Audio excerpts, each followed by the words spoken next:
మీరు ఎంచుకున్న మార్గము భక్తి మార్గం, జ్ఞాన మార్గం అండి? రెండు కావాలి. జ్ఞాని అయిన వాడు తప్పకుండా భక్తుడు కావాల్సిందే, లేకపోతే అహంకారం వచ్చేస్తుంది. అంటే ఇది వేరే వేరే మార్గాలు కాదు. జ్ఞాన మార్గం భక్తి మార్గం వేరు వేరు కాదు, ఒకటే. ఒక చోట క్లబ్ అవుతుంది. ఇప్పుడు అందుకే మధ్యలో యోగాన్ని తీసుకొచ్చారుగా, జ్ఞాన యోగం భక్తి యోగం. ఈ రెండు ఒక చోట యోగం అయిపోతాయి. యోగం అయిపోయినప్పుడు రెండు కలుస్తాయి. ఇప్పుడు ఫర్ ఎగ్జాంపుల్ భక్తి మార్గంలో వెళ్తూ పూజలు పునస్కారాలు యజ్ఞాలు హోమాలు చేస్తూ వెళ్తున్నప్పుడు అక్కడ జ్ఞానం అనేది లేకపోతే అంధవిశ్వాసం అంధభక్తి అయిపోతుంది, అంధశ్రద్ధ అయిపోతుంది. తప్పకుండా జ్ఞానం కావాల్సిందే. భక్తుడు అనేవాడికి జ్ఞానం కావాలి. అదేవిధంగా జ్ఞానికి భక్తి కూడా తెలియాలి, లేకపోతే శ్రద్ధ సమర్పణ రాదు, ఆత్మనివేదన రాదు. ఇది రాకపోతే మళ్ళీ అహంకారంలోకి వెళ్తాడు. మళ్ళీ ఎక్కడో చోట సూక్ష్మ అహంకారం ఉంటుంది, నేను జ్ఞానిని అని చెప్పి. అందుకే ఎంత పెద్ద జ్ఞానులైనా, ఇది మనకి అతీష పేరు వినే ఉంటారు మీరు. ఆయన అందులో ఒక సూత్రంలో చెప్తాడు ఏంటంటే, జ్ఞానానికి తొలిమెట్టు ఏంటి, సాధనకి తొలిమెట్టు ఏంటి అంటే, నేను పరమ అజ్ఞానిని, నీకెంత తెలిసినా నేను పరమ అజ్ఞానిని అని ఫస్ట్ ఒప్పుకోవడమే జ్ఞానానికి తొలిమెట్టు అంటాడు. ఎందుకంటే నేను జ్ఞానిని అనుకున్నప్పుడు ఏమవుతుంది, ఆగిపోతుంది జర్నీ. ఐ నో ఎవ్రీథింగ్ అని అనుకుంటాం, జర్నీ ఆగిపోతుంది. ఇక్కడ ఎవ్రీథింగ్ అని ఎట్లా చెప్తారండి? ఇప్పుడు విశ్వానికి అంతం లేదు, ఆకాశానికి అంతం లేదు, జ్ఞానానికి కూడా అంతం లేదు. ఇది ఒక అనంతమైనటువంటి యాత్ర. ఈ అనంతమైనటువంటి యాత్రలో మనం తెలుసుకుంది చాలా తక్కువ. ఇది ఫైనల్ అది ఫైనల్ అని చెప్పడానికి లేదు. ఇప్పుడు కొంతమంది గురువులు ఏం చెప్తారంటే, ఇప్పటి వరకు మనం ఎవరైతే దేవుళ్ళు దేవతలుగా మనం పూజిస్తున్నామో ఇంకా వాళ్ళు కూడా జర్నీ సాగుతోంది యూనివర్స్లో, ఇంకా వాళ్ళు కూడా పరిపూర్ణంగా ఈ విశ్వం యొక్క విశ్వరూప సందర్శనం ఇంకా కంప్లీట్గా చేసుకోలేదు అని చెప్పి అంటున్నారు. ఈవెన్ సైంటిస్టులు అదే చెప్తున్నారు. విశ్వాన్ని అన్వేషిస్తూ పోతుంటే ఇంకా పెరుగుతోంది. దీన్ని ఎలా ఇది ఫైనల్ అని ఎలా చెప్తారు? It's infinite journey. ఈ ఇన్ఫినిట్ జర్నీలో మనం వేసింది 10 అడుగులు మాత్రమే, ఇంకా వేయవలసిన అడుగులు చాలా ఉంటాయి. ఇక్కడ ఎంత పెద్ద జగద్గురువు అయినా, ఎంత పెద్ద మేధావి అయినా వీళ్ళ జ్ఞానం అసంపూర్ణమే, తెలుసుకోవాల్సింది చాలా ఉంటుంది. కాబట్టి ఒక జ్ఞానికి కానీ ఒక సాధకుడి కానీ తొలిమెట్టు ఏంటంటే, ఎంత తెలిసినా నేను అజ్ఞానిని అన్నలాగే ఉండాలి, ఏం తెలిసినా తెలియనట్టే ఉండాలి. ఇంకొకటి ఏంటి అంటే, ఎన్ని ఉన్నా అణిగిమణిగి ఉండాలా, ఎంత ఎదిగితే అంత ఒదగాలి.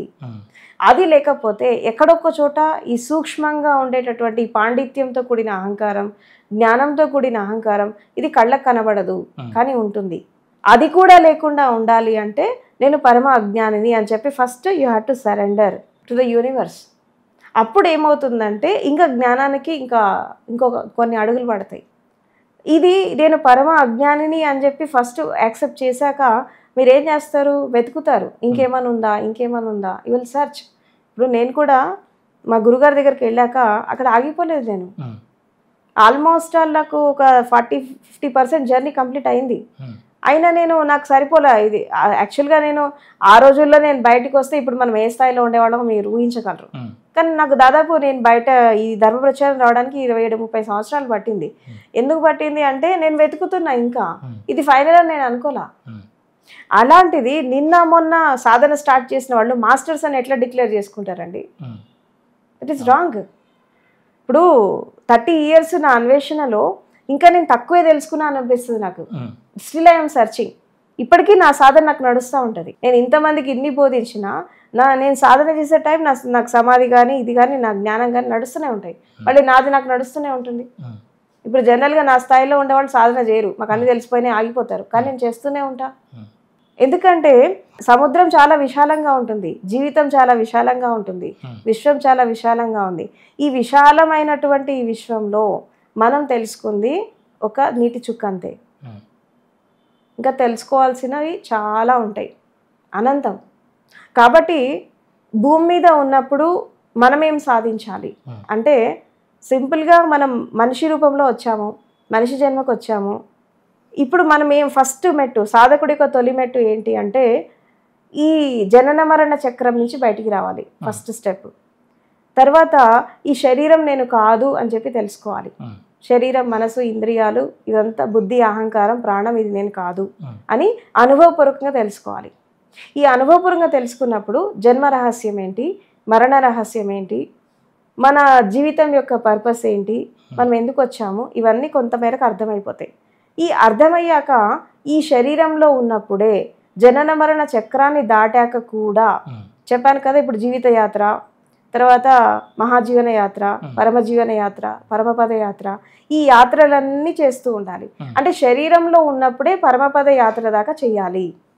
ఎప్పుడైతే శరీరంలో ఉన్నప్పుడు పరమపద యాత్ర చేస్తున్నప్పుడు రేపు మహాపరినిర్వాణం టైం వచ్చింది, వెళ్ళిపోయే టైం వచ్చినప్పుడు అప్పుడు ఈ మన సోల్ అనేది ఎక్కడికి వెళ్ళాలో అక్కడికి వెళ్ళిపోతుంది, దాని జర్నీకి అది వెళ్ళిపోతుంది. అంటే ఇప్పుడు మనం శరీరంలో ఉన్నప్పుడు శరీరంతో, మనసుతో, చైతన్యంతో, ప్రపంచంతో జర్నీ చేస్తున్నాము.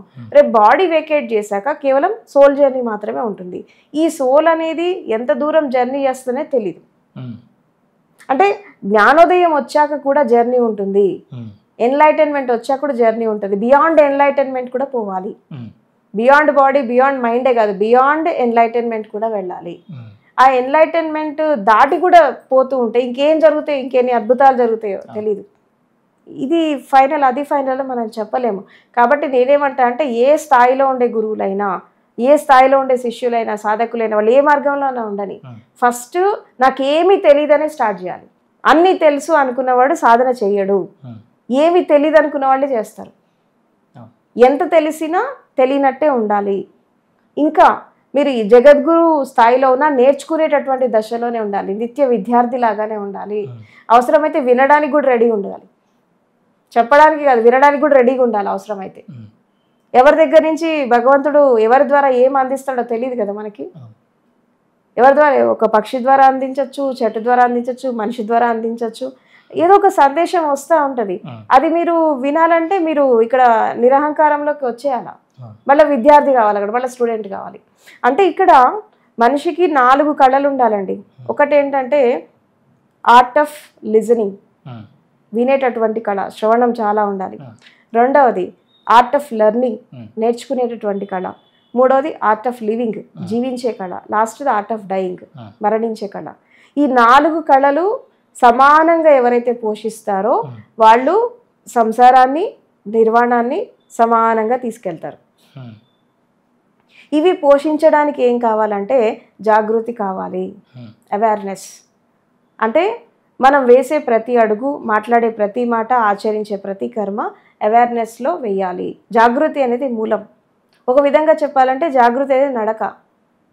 జాగృతి ఏం చేస్తుంది, ఇప్పుడు మనం అలా రోడ్డు నుంచి నడుచుకుంటూ వెళ్తున్నాం, మనం అవేర్నెస్లో నడవకపోతే కింద ఏది తట్టి కింద పడతామో తెలీదు, ఏది అడ్డొస్తుందో తెలీదు. మన ద్వారా వేరే వాటికి హాని జరగచ్చు, వాటి ద్వారా మనకి జరగచ్చు అవేర్నెస్ లేకపోతే. అంటే రోడ్డు మీద నడుస్తూ పోతుంటేనే నీకు జాగృతి లేకపోతే ప్రమాదాలు జరుగుతాయి కదా.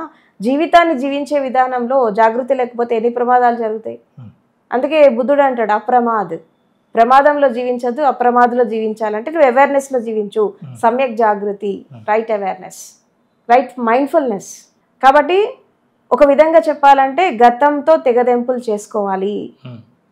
డిస్కంటిన్యూటీ విత్ ద పాస్ట్ అంటే గతంలో మీరు చేసిన సాధన, గతంలో మీ గురువులు, మీ మార్గాలు అన్నిటితో తెగదెంపులు చేసుకోవాలి. ఫ్రెష్గా స్టార్ట్ చేయాలి, ఎవ్రీడే ఫ్రెష్గా స్టార్ట్ చేయాలి. నిన్న మీరు ఎలా ఉన్నారు ఇంపార్టెంట్ కాదు, ఈ క్షణం ఎలా ఉన్నారు అనేది ఇంపార్టెంట్.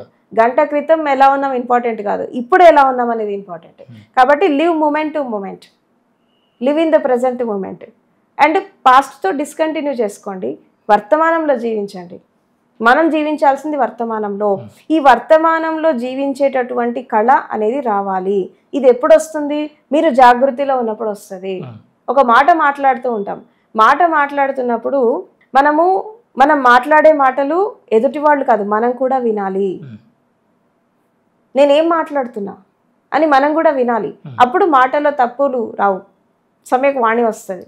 మన మాటల మీద మనకు జాగృతి లేకపోతే తప్పు మాట్లాడేస్తాం. కాబట్టి ఇట్లా శరీరంతో చేసే ప్రతి కర్మ, మనసుతో చేసే ప్రతి ఆలోచన, ఇంద్రియాలతో చేసే ప్రతి పని, ఈవెన్ శ్వాస ఏదైనప్పటికీ కూడా దీని పట్ల జాగృతి ఉండాలి. అంటే శ్వాస వచ్చిపోతుంది, శరీరం కూడా వచ్చిపోతుంది, మనసులో ఆలోచనలు వచ్చిపోతున్నాయి, భావాలు వచ్చిపోతున్నాయి, ఇంద్రియాలు కూడా వాటి పని అవి చేస్తున్నాయి. ఈ వచ్చిపోయే దాని పట్ల నీకు ఎరుక ఉండాలా. ఎక్కడో ఎరుక అంటే ఎక్కడో కనబడని భగవంతుడి మీద దృష్టి కాదు, కనిపించే దేహం. ఈ దేహమే దేవాలయం. ఫస్ట్ ఈ దేవాలయం గురించి అధ్యయనం చేయకపోతే నీకు భగవంతుడి గురించి ఎలా తెలుస్తుంది. కనబడేటటువంటి సృష్టి పట్ల నీకు జాగృతి లేకపోతే కనబడనటువంటి ఆ పరమసత్యం వైపు ఎలా వస్తుంది? రాదు. చాలా మంది ఎక్కడ పొరపాటు చేస్తారు, ఎందుకు జ్ఞానాన్ని అందుకోవట్లేదు? ఈ సోకాల్డ్ గురువులంతా ఏం చేస్తున్నారంటే కనబడని దాని గురించి మాట్లాడుతున్నారు కానీ కనిపించే దాని గురించి మాట్లాడట్లేదు. వాళ్ళు ఏం చెప్తారు, ఇదంతా వేస్ట్, వదిలేయి అని అంటారు. అట్టెట్లు వదిలేస్తారండి? అంత ఈజీ కాదు వదిలేయడం అంటే. ఎందుకంటే మనిషి జన్మజన్మల యాత్రలో దీంతో కొట్టుకుంటున్నాడు. శరీరంతో, మనసుతో, ఇంద్రియాలతో తిరిగేటటువంటి వ్యక్తిని ఇది త్యజించు అంటే అంత ఈజీ కాదు. ఇప్పుడు ఇక్కడ సాధకుడు ఏం చేయాలా? ఒక సాధకుడు ఏం చేయాలంటే ఏదైతే అయ్యుందో దాని గురించి తెలుసుకోవాల్సిన అవసరం లేదు. ఏదైతే శాశ్వతంగా ఉందో దాని గురించి మీరు ఆరాటాలు పోరాటాలు చేయాల్సిన అవసరం లేదు. ఏం కావాలి ఇక్కడ అంటే ఏదైతే నువ్వు కాకుండా ఉన్నావో అది నువ్వు కాదు అని చెప్పి ఫస్ట్ తెలుసుకో. అంటే ఫస్ట్ అశాశ్వతమైన వాటిని ఇవి అశాశ్వతము అని అనుభవపూర్వకంగా తెలుసుకో. అశాశ్వతం అయితే ఎట్లయితే శరీరం అశాశ్వతం చాలా మంది అంటారు. శరీరం అశాశ్వతం అని చాలా గ్రంథాల్లో చెప్పారు. కానీ మరణం అంటే ఎందుకు భయం వస్తుంది? మరి మరణం టైంలో ఎందుకు భయపడుతున్నారు? పోయేది శరీరమేగా అంటే they don't have any experience. కాబట్టి శరీరం అశాశ్వతం, మనసు అశాశ్వతం, శ్వాస కూడా అశాశ్వతమే, ప్రాణశక్తి కూడా అశాశ్వతమే, ఇంద్రియాలు అశాశ్వతమే. ఇది అశాశ్వతము అన్న విషయము మీరు అనుభవపూర్వకంగా తెలుసుకోండి చాలు. ఇది తెలుసుకుంటే చాలు, జ్ఞానం ఆటోమేటిక్ వచ్చేస్తుంది. ఇప్పుడు సూర్యుడు ఆల్రెడీ ఉదయించాడు, నువ్వు కిటికీలు ఓపెన్ చేసి చూడు, డోర్ ఓపెన్ చేసి చూడు, కళ్ళు తెరిచి చూడు, ఆల్రెడీ సన్ రైజ్ అయిపోయింది. నువ్వు సన్ రైజ్ అవ్వడానికి నువ్వేం చేయాల్సిన అవసరం లేదు, ఆల్రెడీ అయిపోయింది. సన్ రైజ్ చూడ్డానికి నేను ఏదేదైతే ఆపుతున్నాయో దాన్ని తొలగించుకో ఫస్ట్. జ్ఞానం ఇంతే, చాలా సింపుల్గా. ఏదైతే మీ దృష్టి, ఎస్పెషల్లీ దృష్టి, ఏదైతే మీ దృష్టిని సూర్యోదయం చూడకుండా ఆపుతోందో ఆ కారణాలను నివారించు. ఏం ఆపుతున్నాయి ఇక్కడ?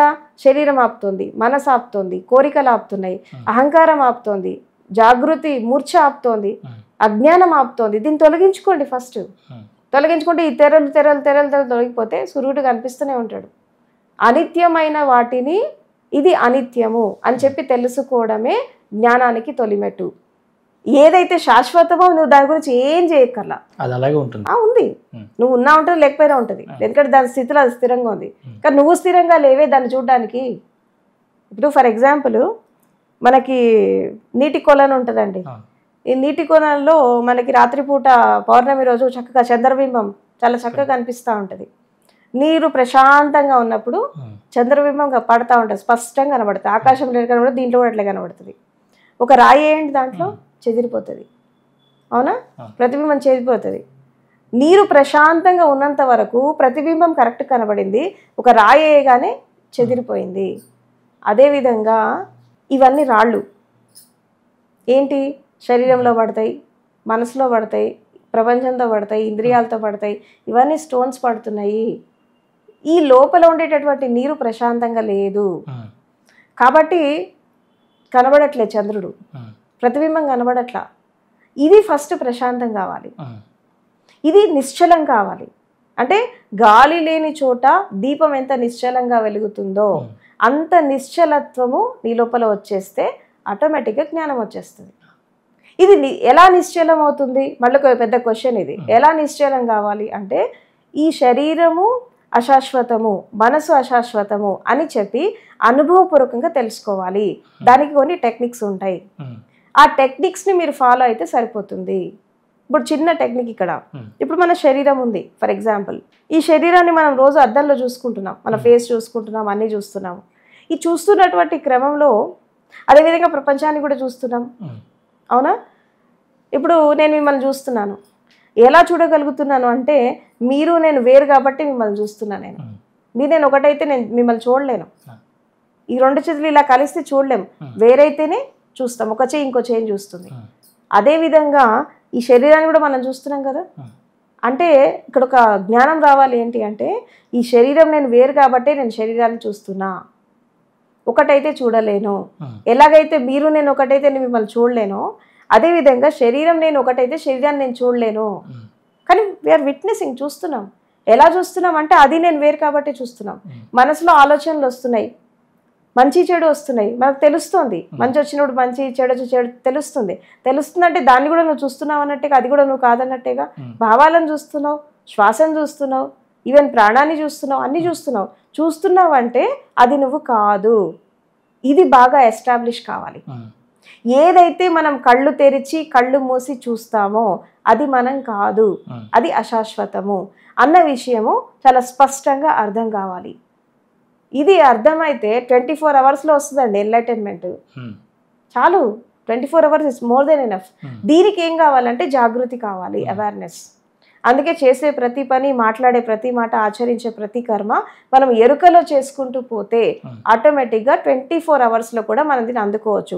చాలామందికి నేను ఇలా మాట్లాడితే ఆశ్చర్యం అనిపిస్తుంది, కానీ మీరు బ్రతికి చూడండి. నేను చెప్పానని కాదు, మీరు ఆచరించి చూడండి. మీకు తెలియకుండా మీ అడుగు పడద్దు, మీకు తెలియకుండా మీ శ్వాస లోపలికి రావద్దు, మీకు తెలియకుండా ఆలోచనలు రావద్దు. ప్రతిదీ మీకు తెలిసి రావాలి. ఒక్కసారి 24 అవర్స్ ఆ స్థితిలో బ్రతికి చూడండి, మీకే డిఫరెన్స్ తెలుస్తుంది. ఎక్స్పెరిమెంట్ చేయండి, ఆచరణాత్మకంగా చేయండి, చేసి చూడండి. ఇప్పుడు ఎవరు చెప్పినా కానీ వాళ్ళు చెప్పారేమో వీళ్ళు చెప్పారేమో కరెక్ట్ అయి ఉంటుందో అని గుడ్డిగా నమ్మడం కాదు. ఫస్ట్ మీరు ఎక్స్పెరిమెంట్ చేయండి, మీరు లైఫ్లో ఆచరించి చూడండి. అప్పుడు మీకు తెలుస్తుంది వాళ్ళు చెప్పేది నిజమా కాదా అని చెప్పి. కాబట్టి జ్ఞానోదయం పొందడం అనేది చాలా సింపుల్. ఎందుకు క్రిటికల్గా అనిపిస్తుందంటే సరైన దిశలో గైడెన్స్ చేసే వాళ్ళు చాలా తక్కువ ఉన్నారు, అండ్ అభూత కల్పనల్లో పంపించే వాళ్ళే ఎక్కువ ఉన్నారు. కళ్ళ ముందు కనిపించేటటువంటి సత్యాన్ని వదిలేసి కనబడనటువంటి సత్యం గురించి మాటలు చెప్తే ఏమీ రాదు, టైం వేస్ట్. దానివల్ల ఈ జన్మ కాదు, ఇంకా 10 జన్మలు ఎత్తిన జ్ఞానోదయం రాదు. ఎందుకంటే కళ్ళ ముందు కనిపించే సత్యాన్ని అర్థం చేసుకుంటేనే దాని లోపల ఉండేటటువంటి సత్యం అర్థమవుతుంది. అదే కార్యబ్రహ్మాన్ని అర్థం చేసుకుంటే అవ్యక్త బ్రహ్మం ఆటోమేటిక్గా తెలుస్తూ ఉంటుంది.